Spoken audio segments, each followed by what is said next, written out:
ऐसे बात कर रहा है जैसे ये महाराज कहीं बाहर रहता हो, जैसे कभी इसने सर्दी देखी ही ना हो, जैसे ये कभी गांव में रह रहा हो। भाई विदेशी हो गया है ना, विदेशी। बहू बेटा और जो है वो विदेशी हैं, और जो सास ससुर हैं वो बेचारे देसी हैं। तो फ्रेंड मैंने देख लिया 2025 का कोहरा। मैं तो सोची थी भाई साहब इसने पता नहीं क्या देख लिया, इतना बड़ा सरप्राइज़ देख लिया इसने कि शायद जो ज़िंदगी में कभी नहीं देखा। भाई शर्म आनी चाहिए तुझे। और ये क्या कह रहा था कि चालू रो रही थी, तू क्यों रो रही थी, माँ बाप तो मेरे हैं। और वो रो नहीं रही थी, वो नालायक हंस रही थी, मुस्कुरा रही थी जब उसकी सास रो रही थी। लिटरली बहुत बुरा लग रहा था, मुझे पता है अब, क्योंकि पहले मैं जितनी ज़्यादा सिंपैथी करती थी ना उनके लिए, अब मुझे भी अंदर की चीज़ें जैसे जैसे धीरे धीरे खुल रही है, जैसे जैसे उनकी सब चीज़ें बाहर निकल कर आ रही है ना। पहले व्लॉग में नहीं आती थी, पहले रवैया कुछ और था, आज की डेट में रवैया बिल्कुल बदल चुका है। अब तो खुलकर एकदम से पूरा कंटेंट देती हैं, कंटेंट बनाती हैं, कंटेंट अपलोड करवाती हैं सामने आके। कोई हेजिटेशन नहीं है, कोई किसी चीज़ की कोई रोक टोक नहीं है। खूब खुलकर खेल रही हैं और खूब खुलकर कहती भी हैं कि रिकॉर्ड करो, दिखाओ, बच्चे को खेलना है, सब कुछ करना। तो भाई पैसा ऐसी चीज़ है कि बिकने वाला होना चाहिए, ख़रीदार की कमी नहीं। और ख़रीदार अगर चालू जैसी हो, जिसको किसी को नीचा दिखाने के लिए कोई भी बोली लगानी हो, तो मोस्ट वेलकम है। तो ये नालायक झूठ बोल रहा था रिलेवेंट दिखाने के लिए कि देखो तुम लोग ऐसे कहते रहते हो, देखो चालू कैसे रो रही थी, और मेरे माँ बाप हैं। तेरे माँ बाप हैं? ये कहाँ लिखा है भाई कि लड़के के माँ बाप जो होते हैं वो लड़की के माँ बाप नहीं होते?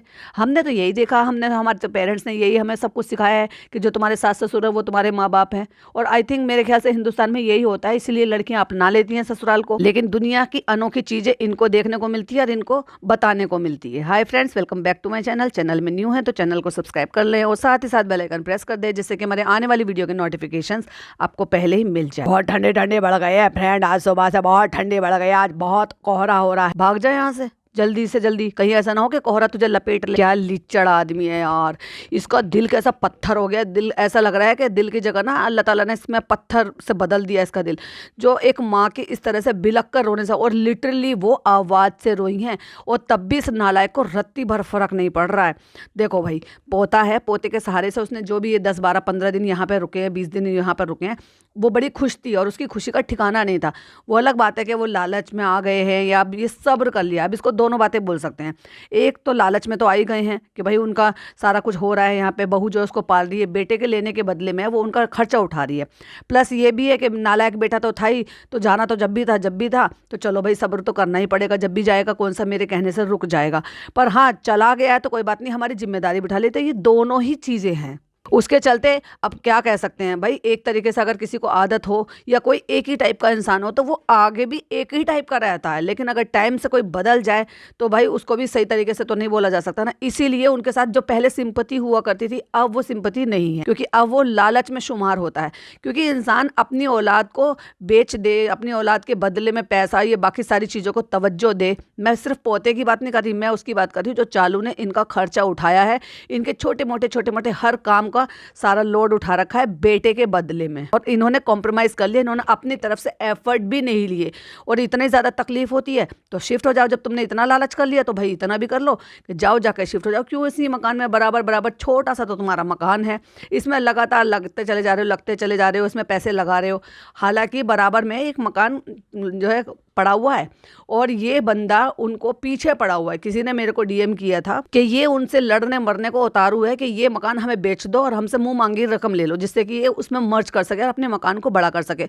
भाई कोई कैसे बेच देगा अपना मकान? कोई तुझसे कोई कहे तू बेच दे तो तू बेच देगा क्या? तूने इतना पैसा लगाया है, तेरे माँ बाप की अपनी जगह है, तेरा अपना घर है, तो क्यों बेच देगा कोई? जबरदस्ती उनके पीछे पड़ा हुआ था हाथ धो के। उनके कोई रिलेटिव थे जिन्होंने मुझसे कॉन्टेक्ट किया था कि इस तरीके से ऐसे हमारे यहाँ से जो पड़ोस में हमारे मतलब रहते हैं, उनको वो ये दुखी कर रहा है। ये आदमी पैसे के बल पे इतना, इसकी आंखें चुंधिया गई हैं कि ये मतलब लोगों को लोग ही नहीं समझ रहा है। असल बात तो ये है कि लोगों को सिर्फ कैमरे पे जो भी 15-20 मिनट, 22 मिनट, 24 मिनट, 25 मिनट तक का जो तुम्हें कंटेंट देखने के लिए मिलता है, और वो 25 मिनट भी क्या होते हैं, कई बार तो 2 दिन के होते हैं, कई बार 3 दिन के होते हैं, तो उसमें आप क्या ही जज कर पाओगे। लेकिन असल बात तो वो होती है कि जब इनकी जड़ों से चीज़ें बाहर निकल कर आती है ना, वो होती है असलियत। और कुछ लोग कहते हैं रूमर है, कुछ लोग कहते हैं जेलस हैं, कुछ लोग कहते हैं कि ये तो जल कर जो ना इनके बारे में अफवाह फैलाई जा रही है। लेकिन अगर आप गौर फरमाओगे ना तो वो अफवाह जो है ना टाइम टू टाइम सामने आ जाती है, चाहे इनके थ्रू सामने आ जाए, या किसी पड़ोसी के थ्रू सामने आ जाए, या रेडिट के थ्रू सामने आ जाए, या इनके मोहल्ले के थ्रू सामने आ जाए, या इनके खुद के ही रिश्तेदारों के थ्रू बाहर आ जाए, लेकिन आती ज़रूर है। वो अलग बात है कि जब आएगी तो वो तो कुछ परसेंट में आएगी और ज़्यादा आएगी तो ज़्यादा परसेंट में आएगी। पर लोग यूँ सोचते हैं कि भाई जलते हैं फूकते हैं। अभी क्या है, इन्होंने अपने कर्म ऐसे कर लिए हैं कि पैसे के आगे ही इंसान को इंसान नहीं समझ रहे, रिश्तेदार को रिश्तेदार नहीं समझ रहे। उसके चलते अब आज की डेट में कोई किसी से हल्का तो खाता नहीं है भाई, और ना ही कोई किसी की सुनता है। क्यों कर कोई सुनेगा? कोई अगर हल्का भी खा रहा है, कोई middle class lower middle class भी है, तो क्यों किसी की अपर क्लास की सुनेगा जब कोई किसी का नहीं खा रहा है? तो भले ही 2 रोटी खा रहा है, भले ही 1 रोटी खा रहा है, लेकिन इज्जत की रोटी खुद से कमा के खा रहा है, तो किसी की कोई क्यों सुनेगा? इसीलिए बातें टाइम टू टाइम बाहर आती हैं और इनके अंदर की चीज़ें बाहर निकलती है। अब हम बात करेंगे कि अब पहले तो माँ बाप चेंज हुए, अब धीरे धीरे करके भाई साहब इनकी बाजी भी चेंज हो गई है, बाजी चेंज हो गई है, बाजी का रवैया चेंज हो गया है। और इस वाले व्लॉग में तो हमें वो भी देखने को मिला जो हमें अंदर से, मुझे ये खबर पहले मिल चुकी थी कि बहुत ही ज़्यादा डेस्परेट है अब वो व्लॉग में आने के लिए, क्योंकि अब क्या है, लवी डवी दिखाना है। तो भाई बोल कर तो खैर क्या ही पता चलेगा कि ये कौन है बाजी है, क्योंकि चालू ने ज़्यादा बाजी को इतना दिखाया ही नहीं है। शादी के बाद दिखाया तो स्टिकर लगा के दिखाया, और सामने से शूट करा नहीं है, सिर्फ पीठ से ही शूट करा है। और यह सिर्फ ये दिखाया कि बाजी आ गई हैं तो बच्चों को दिखाती थी। लेकिन अगर ये दिखाना है कि भाई हमारे ननद भाभी के बीच में कितना अच्छा बॉन्ड है, कितना अच्छा प्यार है, और हम देखो अब कितने प्यार से रह रहे हैं, हमने बाजी के लिए ये किया, बाजी ने हमारे लिए ये किया, तो वो तो दिखाना पड़ेगा ना। और दिखाने के लिए क्या करना पड़ेगा? यस, सही सोचा आपने, बिल्कुल चैनल के सामने आना पड़ेगा, यानी कि कैमरे के सामने आना पड़ेगा। तो भाई वो आ गई है कैमरे के सामने। अब आप ये दिमाग लगाओ कि ये फोटो जो बाहर आया है ये कैसे आया है। ये भाई साहब एक प्रोपोगंडा के थ्रू बाहर आया है कि फ़ोटो एक बार बाहर आ जाएगा तो फिर छुपने का कोई मतलब ही नहीं है। अभी तक नहीं आ रही थी क्योंकि एक हिजाबी होने का नाटक नौटंकी चल रही थी कि भाई हिजाबी है, वो नहीं आना चाहती है। जो फ़ोटो आपने देखा है, किस एंगल से आपको लग रहा है कि ये हिजाबी है? अगर ये गलियारे में ऐसे घूम रहे हैं, बाहर ऐसे घूम रहे हैं, जहाँ से भी ये फ़ोटो बाहर आया, कोई ऐसे तो नहीं कि बंद घर में ऐसे आया है। ये बंद घर का फ़ोटो नहीं है, ये बाहर का फ़ोटो है जो रात में खींचा गया। इसका मतलब वो गली मोहल्ले में जहाँ पर भी जाती है, जो भी एक्चुअली हिजाबी होती है ना, वो घर से नकाब, हिजाब, अबाया सब पहन कर निकलती है। लेकिन अगर कोई हिजाबी नहीं है, सिर्फ किसी रीज़न की वजह से वो नहीं आना चाह रहा है, तो वो बात अलग है। और जाने अनजाने वो रीज़न भी बाहर आ गया है। अब पूछोगे आप कैसे? तो वो इसलिए ऐसे कि आपने जब फ़ोटो देखा होगा, जो फ़ोटो बाहर आया है जिसमें चालू के बराबर में ये खड़ी हुई है, तो उसमें लगभग आधा सिर उनका खुला हुआ है।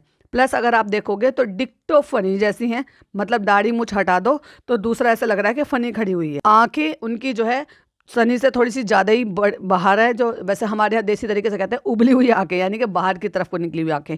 और अगर आप उनका माउथ एरिया देखोगे तो वहाँ से आपको एज दिखाई देगी, जैसे एक एज के बाद जैसे आपके दांत वगैरह नहीं रहते हैं ना, तब ऐसा होता है। तो आप देखोगे जो फेस स्ट्रक्चर है वो उनकी एज से ज़्यादा दिखता है। मैं ये नहीं कह रही कि उनकी एज कम है, बिल्कुल भी कम नहीं है। जो एज उनकी दिखाई दे रही है ना, वो 40 से 45 के बीच में दिखाई दे रही है, जो मुझे अंदाज़ा लग रहा है। 45 से ज़्यादा तो नहीं है, लेकिन 40 से कम भी नहीं है किसी भी हालात में। तो ये भी एक रीज़न है कि भाई उनका फेस स्ट्रक्चर ऐसा है कि वो एज से ज़्यादा दिखाई देते हैं। अभी सुनने में तो ये भी आया है कि भाई उनको कुछ शायद ऐसी कोई प्रॉब्लम है जिसकी वजह से उनका वेट जो है वो डाउन होता चला जाता है, और उसकी वजह से कई सारी प्रॉब्लम्स भी होती हैं। तो वो भी एक मेन रीज़न होगा। तो ये एक रीज़न था पीछे से छुपने का और सामने ना आने का। आपने देखा होगा जब फ़नी शुरू शुरू में आया था तो ये भी कितना देहाती सा दिखाई देता था, और बिल्कुल किसी भी एंगल से ना जचता था ना कुछ। बाल तो आज भी पहले से कम ही हुए होंगे, कोई ऐसे तो है नहीं कि बाल ग्रो हो गए हैं इसके, तो पहले भी टकला सा ही दिखता था। लेकिन फिर भी जिम वगैरह जाके इतने इंजेक्शन वगैरह लेके स्किन का ट्रीटमेंट करा के फिर थोड़ा बेहतर हो गया है। फिर जिम जाके बॉडी भी फिजिक भी हो गई, तो अब देखने दिखाने लायक थोड़ा बेहतर हो गया है कि चालू के साथ जो है चलता हुआ मैच हो जाता। बल्कि अब तो चालू ने अपनी हालत ज़्यादा ख़राब कर ली है। तो ये रीज़न था हमेशा कैमरे के पीछे रहने का। लेकिन कैमरे के पीछे रहकर ना ये जो नौटंकियाँ चल रही है, जो प्रोपोगंडा चल रहा है एक तरीके से किसी को डिफेम करने का, नीचा दिखाने का, या ये कह के कि उसी के रिश्तेदारों से उसको दूर करने का, वो नहीं हो सकता कैमरे के पीछे। वो कब पॉसिबल हो सकता है? जब आप कैमरे के सामने आओगे। तो लो भाई हाजिर हो गई, हम आ गए हैं कैमरे के सामने। तो जब चालू की सास रो रही थी, वो भी डकरा के बुरी तरीके से आवाज़ से रो रही थी भाई साहब। वो देख कर तरीके से देखा जाए तो मुझे मतलब बहुत ही दुख तकलीफ हुई, लेकिन फिर भी वो बहुत बुरी तरीके से रो रही थी। और उस टाइम पर चालू मुस्कुरा रही थी और उसकी अप्पी भी रो रही थी, तो वो उनके आंसू भी पोंछ रही थी। तो जब वो आके खड़ी हुई हैं तो वहाँ पूरे पोर्शन में आप देखिएगा कहीं पर भी कोई स्टिकर नहीं है, और फेस बिल्कुल साफ समझ में आ रहा है। कहीं ना कहीं से ये जो खबर अंदर से मिली थी ये बिल्कुल सही साबित। आप सबको याद होगा बीच में एक र्यूमर उठा था, वो आपको लग रहा होगा कि वो र्यूमर था कि प्रॉपर्टी का कुछ केस है, प्रॉपर्टी लेने की फिराक में है। तो भाई वो बात बिल्कुल सही है, क्योंकि भाई साहब अंदर से खबर मिली है और ये बात बिल्कुल सही है, क्योंकि ये अंदाजे लगाए जा रहे थे कि भाई फ़नी तो वहाँ पे आराम से रह रहा है, मज़े से रह रहा है और उसे गांव की ज़मीन घर से कोई मतलब नहीं है, तो उस पर भी हक जताया जा रहा था। ये रीज़न था 1-1.5 साल इनके बीच में दूरी रहने की, और यही रीज़न था। वरना आप मुझे सिंपल सी एक बात बताओ, वरना चालू को और क्या प्रॉब्लम हो सकती है? अगर शादी के टाइम पे सारा मैटर सॉल्व हो गया था और वो बाजी शादी के लिए राज़ी हो गई थी, शादी में शामिल हुई, खूब अच्छे से खुशी खुशी सब कुछ किया, लेकिन जब इसने कंसीव किया था उससे पहले ही ये कुछ लड़ाई झगड़ा कुछ हुआ था किसी चीज़ को लेकर, और पिछली बार ये लड़ झगड़ कर यहाँ से भागी थी, और जब ये भागी थी उसके बीच में फिर उनके माँ पहुंची थी और माँ इसकी रो पीट कर वहाँ से आई थी। तब भी वही सारी बात थी कि वहाँ पे फ़नी ने उनकी बात मानने से इनकार कर दिया था, और वो माँ जो थी वो दोनों बच्चों के बीच में पिस रही थी, और यही रीज़न था कि भाई बहन में भी थोड़ी दूरी आ गई थी, क्योंकि चालू को पसंद नहीं था, इसलिए जिक्र होना भी ज़रूरी नहीं था। अब मैं ये नहीं कह रही कि भाई अगर वो व्लॉग में जिक्र नहीं कर रहे थे तो क्या वो अपनी बहन से बात नहीं कर रहा होगा, बिल्कुल कर रहा होगा, लेकिन चालू की बात को पानी देने के लिए उसने व्लॉग में जिक्र करना भी गवारा नहीं समझा। वरना इससे बड़ी और क्या बात हो सकती है? आप मुझे सीधा सा ये बताओ कि बच्चा हुआ, प्रेगनेंसी हुई, एक सिंगल टाइम भी उसने बात करते हुए नहीं दिखाया। अगर वो बात करती हुई कि भाई बाजी से बात हो रही है या बच्चों से बात हो रही है, कोई बुराई थी? इससे पहले भी उसने दिखाया ना, 3 साल हो गए शादी को, लेकिन पिछले 1.5 साल से ही ये लड़ाई फजीते क्यों हो रहे थे? क्यों इतना अलगाव हो रहा था कि शक्ल दिखाना, बात करना, जिक्र करना भी जरूरी नहीं था? यही मेन रीज़न था। अब आप लोग कहोगे कि भाई फिर अब अचानक से क्या हो गया? तो अब अचानक से ये हुआ होगा कि मैं भी शायद प्रॉपर्टी का जो भी बात हुई होगी वो हो सकता है 50-50% पर राज़ी हुए हों, क्योंकि फिर बात यही हुई होगी कि भाई तुम्हें तो यहाँ पर रहना नहीं है और बेटी को भी दे देते हैं। इस बात पे हो सकता है चालू और फ़नी राज़ी हो गए हों। प्लस दुश्मन का दुश्मन जो है ना, फिर तो वो दोस्त बन ही जाता है, क्योंकि बाइकआउट तो वहाँ से भी करना है, बाइकआउट यहाँ से भी करना है। और अगर किसी को नीचा दिखाने के लिए अगर लोगों में ये बात की रूमर है कि भाई 2.25 लाख रुपए देकर कोई किसी को नीचा दिखाने के लिए गेस्ट बन सकता है, इनविटेशन ले सकता है, तो किसी को नीचा दिखाने के लिए अगर लड़ाई झगड़े चल ही रहे हैं तो आधी प्रॉपर्टी पर राज़ी भी होया जा सकता है। बताओ क्या बोलती है पब्लिक? तो इसलिए किसी को नीचा दिखाने के लिए राज़ी हो गए, रज़मा हो गया, और अब दिखा भी दिया। और ये सबसे बड़ा प्रूफ है इस चीज़ के लिए कि ये घी खिचड़ी हो रही है। अब जिनको नहीं समझ में आता घी खिचड़ी किसको कहते हैं, तो घी खिचड़ी कहते हैं एकदम से मेल जोल होना, मिल घुल मिल जाना और एक दूसरे को कॉम्प्लीमेंट करना। ये है इसका रीज़न। और इसीलिए अब धीरे धीरे करके टाइम टू टाइम हमें वीडियो कॉल पे भी देखने सुनने को मिलेंगे कि बाजी से बात हो रही है, बच्चों से बात हो रही है। और इसका सबसे बड़ा सबूत तो ये भी है कि वहाँ से बाइकआउट करा देना, लड़ाई झगड़े करा देना, जो भी कुछ है। देखो मैं किसी को डिफेंड बिल्कुल भी नहीं करूँगी, क्योंकि हर कोई अपने आप में सक्षम है खुद के लिए डिफेंड करने के लिए, क्योंकि भाई अपनी अपनी शख्सियत होती है, और जिसका जो बात होती है वो खुद ही अपनी तरफ से पूरी बात रखने के लिए अगर तैयार है तो हमें ज़रूरत नहीं है। लेकिन जो चीज़ें दिखाई दे रहे हैं तथ्य के तौर पर मैं बात कर रही हूँ, क्योंकि मेरा काम है रिएक्शन देना, और मुझे जिस भी बात पर रिएक्शन देना होगा, जिस बात को मुझे लगा होगा, मैं अपनी ऑडियंस के साथ ज़रूर से शेयर करती हूँ। तो ये बात भी एक और प्रूफ के तौर पर सामने आती है कि जब वहाँ पे सब कुछ ठीक था तो यहाँ से खुद मतलब मामी का भाई बेटा यानी कि अपना कज़न ब्रदर अगर ये अपने चैनल पे कमेंट करने वालों को ये कह रहा है कौन नेहा फैज़ी, मैं किसी को नहीं जानता, तो भाई साहब ये बहुत बड़ी बात थी और बहुत बड़ा प्रूफ था। वरना एक छोटा सा बच्चा जिसको इतनी तमीज़ होनी चाहिए कि मैं अपनी बड़ी बहन के लिए जो मुझसे बहुत ज़्यादा बड़ी है, मैं इस तरह से कैसे लिख सकता हूँ बिना अपने माँ बाप के कंसर्न के बिना, तो वो नहीं लिख सकता। इतना छोटा बच्चा, उसका काम है व्लॉग बनाना, उसका काम ये नहीं है कि जो कमेंट आ रहे हैं उसको वो इस तरीके से रिप्लाई करना जब तक उसकी माँ बाप की मर्जी शामिल ना हो। एक तरीके से इसको दूसरे पॉइंट ऑफ व्यू से देखा जाए तो भी गलत है क्या बच्चों को इस तरीके से सीख देना या सोशल मीडिया पे अपने घर की बातों को शेयर करना, क्योंकि जब तक ये बातें शेयर नहीं हुई थी किसी को भी नहीं पता था कि अंदर के रिश्ते कैसे चल रहे हैं, क्योंकि वो भी मुद्दा बना था जब उसके फ़नी के भांजे ने ये कमेंट किया अपने व्लॉग के नीचे आकर कि इस तरह से वो मैं नहीं जानता कि कौन है, तो ये बहुत बड़ा मुद्दा बना था और बहुत सबने इस बात को कवर किया था, सबने इस पर रिएक्शन भी दिया था और रेडिट पर खूब अच्छे से चर्चा चल रही थी। तो सारी चीज़ें अगर डॉट टू डॉट कनेक्ट करोगे ना तो बहुत सारी चीज़ें आपको सामने से निकल कर आ जाएंगी कि ये सारा सिनेरियो चल क्या रहा है और कब से कैसे कैसे करके इनके बदलते हुए जो रिश्ते हैं ना वो किस तरीके से बदले हैं। कि पहले शादी के लिए राज़ी नहीं थे, जब शादी के लिए राज़ी नहीं थे तो पूरी पूरी जान जोखम सब कुछ लगाया गया, जब तक रिश्ते अच्छे थे भाई। अपने जो भांजी है, मतलब अपने सब भतीजी है, ये भांजी लगती है, जब मामी की जो ननद की बेटी होती है तो वो भांजी लगती है, उसके साथ सारे रिश्ते थे, अंदर की सारी बातें बताई गई। अब आप अंदाज़ा खुद से लगा लो कि अगर किसी के अंदर की वो बातें जहाँ पे वो बंदा नहीं है और वहाँ रहता भी नहीं है, और वो तो रहता भी कहीं दूसरे देश में है, तो सोचो फिर अंदर की खबरें कहाँ से मिली है। ये है घर का भेदी लंका ढाए। तो पहले तो घर के भेदी ने भेद दिया, सारे भेद दे दिए, और उसके बाद कन्नी काट ली। कन्नी क्यों काटी गई है, वहाँ पर भी प्रॉपर्टी का मैटर है, क्योंकि वहाँ पर भी जो रिश्ते ख़राब होने में जो बीच में आया है ना, वो आया है प्रॉपर्टी। और ये जो बात बोली गई थी, मुझे नहीं पता कि उसको सही लिया लोगों ने या गलत लिया, उसने अपनी तरफ की बात रखी है, और आगे भी जब वो रखेगी तो वो खुलकर रखेगी, और हो सकता है कितनी बात वो डिटेल में बताना चाहेगी, वो उसके ऊपर की बात है। लेकिन फिर भी उसने छुपाते हुए ना छुपाते हुए, और झूठ मूठ का पर्दा ना डालते हुए, नौटंकी ना करते हुए, जबरदस्ती का लवी डवी ना दिखाते हुए, उसने अपने मन की बात रखी है कि रिश्तेदारी है, रिश्ते होते हैं तो थोड़ी बहुत बातों की मन मुटाव भी होती है, कहा सुनी भी होती है, और शिकायतें भी अपनों से ही लगाई जाती है, जब अपने अपने अपनों के साथ डिच करते हैं। तो उन्होंने अपनी शिकायतें लगाई। लोगों ने सवाल पूछा नानी के घर क्यों नहीं गई, नानी के घर क्यों नहीं गई, तो उन्होंने एक लाइन में अपना बता दिया कि मैं नानी के घर नहीं गई हूँ, मेरे कोई रिश्ते ख़त्म नहीं हुए, लेकिन अभी मेरा मन ठीक नहीं है, अभी हम नहीं जा रहे।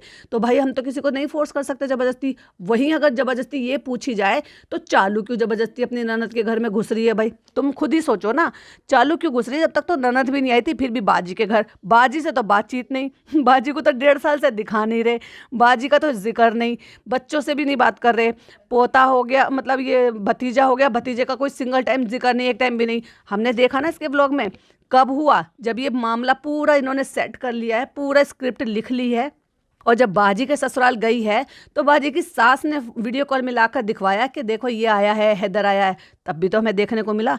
ये सारी चीज़ें जब वो बच्चा हो गया था तब हमें चीज़ें क्यों नहीं देखने को मिली, कभी सोचा किसी ने? अभी सोचो सोचो, चलो दिमाग लगाओ, मैंने तो बता दिया खुलकर सारी बातें, अब बाकी सारी चीज़ें आप सोचो। ये सब स्क्रिप्ट तैयार की जा रही थी अंदर ही अंदर कि भाई दुश्मन का दुश्मन भाई, चलो एक हो जाते हैं, हाथ मिलाते हैं और चलो मिलकर बदला लेते हैं। अब तो पहले तो सारा कुछ कर दिया, अब देखो रिश्तेदारी वहाँ से भी है और रिश्तेदारी यहाँ से भी है, लेकिन अगर वो सामने से खुलकर कुछ भी नहीं बोल रही, लेकिन लोगों ने सवाल उठाए कि नानी के घर नहीं गई, तो उसने अपनी तरफ से बता दिया। जरूरत पड़ेगी और बताएगी, नहीं नहीं उसको लगेगा नहीं बताएगी, तो वो उसके ऊपर की बात है, उसी की नानी रहेगी, बदलेंगे नहीं। ये हाथ की लकीरें नहीं बदलती हैं कि कोई किसी का रिश्तेदार होता है तो वो बदलता नहीं है।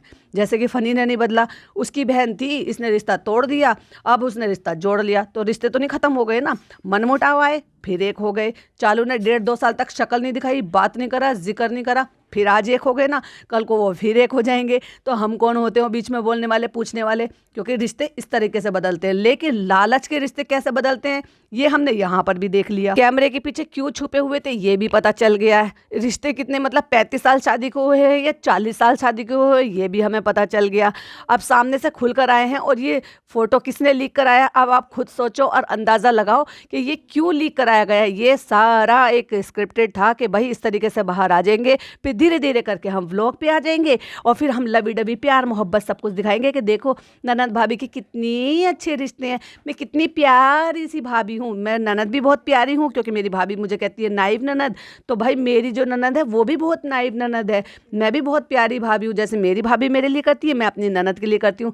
और एक जोड़ी बुंदे में मैंने अपनी ननद को खरीद लिया, और भाई उन्होंने अपना ज़मीर बेच दिया, क्योंकि वही ननद जो इस रिश्ते के सख्त खिलाफ थी, जिन्होंने ये कह दिया कि हम रिश्ते नाते ख़त्म कर लेंगे अगर ये शादी हुई। ये बात तो बहुत पहले से सबको पता था कि ये थी, और जो राज़ी नहीं हो रहे थे, मतलब इनके बहन और बहनों ही थे जो इस शादी के लिए राज़ी नहीं थे।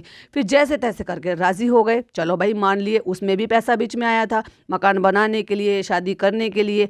एंड देन जब शादी होगी चलो सब चीज़ ठीक हो गया, होता है भाई, सबके होते हैं, मनमुटाव दूर हो जाते हैं, शादी हो जाती है, रिश्ते रिश्ते ठीक हो जाते हैं। फिर शादी के 1-1.25 साल बाद रिश्ते क्यों खराब हुए, ऐसी कौन सी बात हो गई, और वहाँ कौन आ गया भाई तीसरा, भाई बहन या घर की बेटी या बेटा और बेटी के बीच में ऐसा तीसरा कौन आ गया था कि भाई बहन के रिश्ते खत्म हो गए थे, और बिल्कुल जिक्र करना भी गवारा नहीं समझा था। जब ये लोग उम्रा से आए थे या जब ये लोग सामान वामान कुछ भिजवा रहे थे, तब हमने लास्ट टाइम देखा था कि ये सामान वामान सब पैक करा रहे थे, बच्चों के लिए कपड़े सामान लाते थे, कोई आ रहा है जा रहा है तो कुछ सामान भी भेज देते थे। उसके बाद तो जिक्र करना ही बंद कर दिया था। अब आप सोचो तब क्या था और अब क्या है, तब क्या करना चाहते थे और अब क्या करना चाह रहे हैं, और अब क्यों क्या हो रहा है। मैंने तो अपनी तरफ से बता दिया, बाकी आपकी ओपिनियन क्या कहती है कमेंट में ज़रूर बताइएगा। वीडियो पसंद आए तो लाइक शेयर कीजिएगा, चैनल पे पहली बार आए हैं तो सब्सक्राइब जरूर से कीजिएगा। फिर मिलती हूँ एक और नई अपडेट नई वीडियो के साथ। टिल देन बाय बाय, अल्लाह हाफिज़, टेक केयर।